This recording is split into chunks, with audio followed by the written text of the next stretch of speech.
హంస జపం అంటే ఏమిటి? ఆ జపాన్ని ఎలా సాధన చేయాలి? హంస హంసాయ విద్మహే పరమహంసాయ ధీమహి తన్నో హంస ప్రచోదయాత్ అంటోంది శాస్త్రవాక్యం. కాబట్టి హంస జపం అంటే మన లోపల అదంతకదే ఒక జప ప్రక్రియ అనేది ప్రతి ఒక్కరి దేహంలో జరుగుతూ ఉంటుంది. అదేమిటి అంటే అనాహత శబ్ద రూపంలో మనకు నిరంతరము సోహం సోహం అనేటువంటి జపం జరుగుతూ ఉంటుంది. అదే హంస జపం అని మనం అంటాం. ఎందువల్ల అంటే ప్రతి మనిషికి కూడా ఆ జపం లోపల సా అహం ఇతి సోహం అని శాస్త్రం చెప్తుందంటే నీవే అది నీవే అది అని చక్కగా చెప్తుందంటే లోపల ఉన్నటువంటి అమృతత్వ వస్తువు ఏదైతే ఉందో, ఆ పరాతత్వ వస్తువు ఏదైతే ఉందో, ఆ పరంధామ స్వరూపమైన వస్తువు ఏదైతే ఉందో అదే నీవు అదే నీవు అని మాటిమాటికి హెచ్చరిస్తోంది. కానీ మనం అనేక ప్రపంచ కార్యక్రమాల్లో నిమగ్నులైనాం కాబట్టి ఈ శబ్దము అలాగే అనేక ఆలోచనల యొక్క సమూహం వల్ల లోపల జరుగుతున్నటువంటి హంస జపాన్ని మనం వినలేకపోతున్నాం, తెలుసుకోలేకపోతున్నాం. మానవ జీవితం ఎప్పుడూ ప్రవాహ సదృశంలాగా జరిగిపోతూ ఒక కార్యక్రమం వెంట ఒకటి అలా వడివడిగా కొనసాగుతూ ఉండటం వల్ల మనిషి ఆగి నిశ్చలమైనటువంటి ఒక మనస్సుతో తన లోపల జరుగుతున్నటువంటి అత్యద్భుత ఆధ్యాత్మిక ప్రక్రియ అయిన హంస జపాన్ని తెలుసుకోలేకపోతున్నాడు. భగవంతుడు ఈ ప్రపంచానికి పంపించే ముందే హంస జపయుక్తమైనటువంటి దేహాన్నే మనకిచ్చాడు, స్వరూపాన్నే మనకిచ్చాడు. ఎందువల్ల అంటే ఏనాటికైనా పరతత్వాన్ని వింటాడు, తెలుసుకుంటాడు, మళ్ళీ ఇక్కడికి వస్తాడు అనేటువంటి ఒక ఉద్దేశంతో. కానీ మనకు ఈ యొక్క మాయా ప్రభావం ఎంత తీక్షణంగా ఉంది అంటే ఈ ప్రభావం వల్ల మనం మిగతా దృశ్యాలు చూడటం, మిగతావి శ్రవణం చేయటం, వీటిలో ఆసక్తి అయిపోయి అలాగే అవాంఛనీయమైన వస్తువులు పేరుకుపోవడం వల్ల కూడా మనస్సు లోపల సాగుతున్నటువంటి సుసూక్ష్మమైనటువంటి ఒక సాధన ఉంది హంస జపం అని. ఆ హంస జపం యొక్క వైభవాన్ని తెలుసుకోలేకపోతోంది.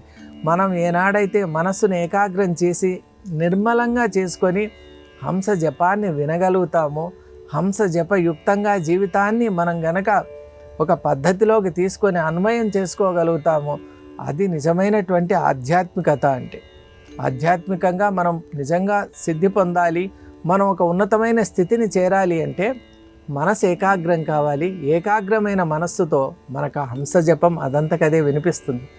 అనాహతమైనటువంటి అత్యద్భుతం మనలో ఉంది. కాబట్టి మనం అందరూ కూడా చేయవలసిన సాధన ఏమిటి అంటే ఇతరత్రమైనటువంటి విషయాల నుండి దూరం కావాలి.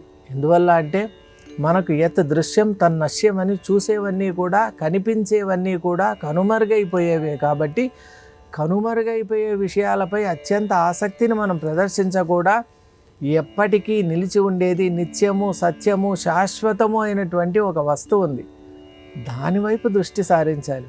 అసలు మానవ జన్మ వచ్చిందే అందుకే కదా. అందువల్ల మీరెవ్వరూ కూడా ఉపేక్ష చేయొద్దండి. సమయం అనేటువంటిది వెళ్ళిపోతూ ఉంది.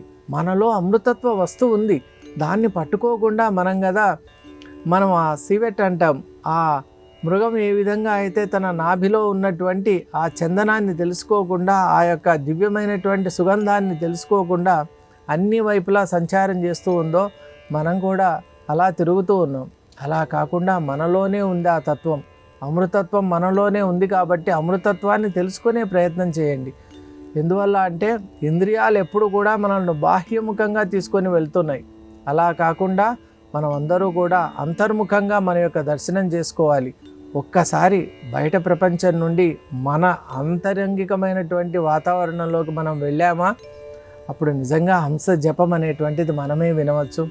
హంస జపాన్ని మనం సజీవంగా మనలో జరుగుతున్న ఆ ప్రక్రియను మనమే చూడవచ్చు. యోగం సుసూక్ష్మం. భౌతికమైన ఈ యొక్క ప్రపంచం అంతా కూడా చాలా సాంద్రమైనటువంటిది, దట్టమైనటువంటిది, దానికి అలవాటు పడ్డాం. కానీ అలాంటి వస్తువు కాకుండా సూక్ష్మం వైపు మనం వెళ్ళాలి. తామసికమైన ప్రపంచం నుండి సాత్విక ప్రపంచానికి ఎప్పుడైతే మనం వెళ్తామో హంస జపాన్ని మనం దర్శించవచ్చు.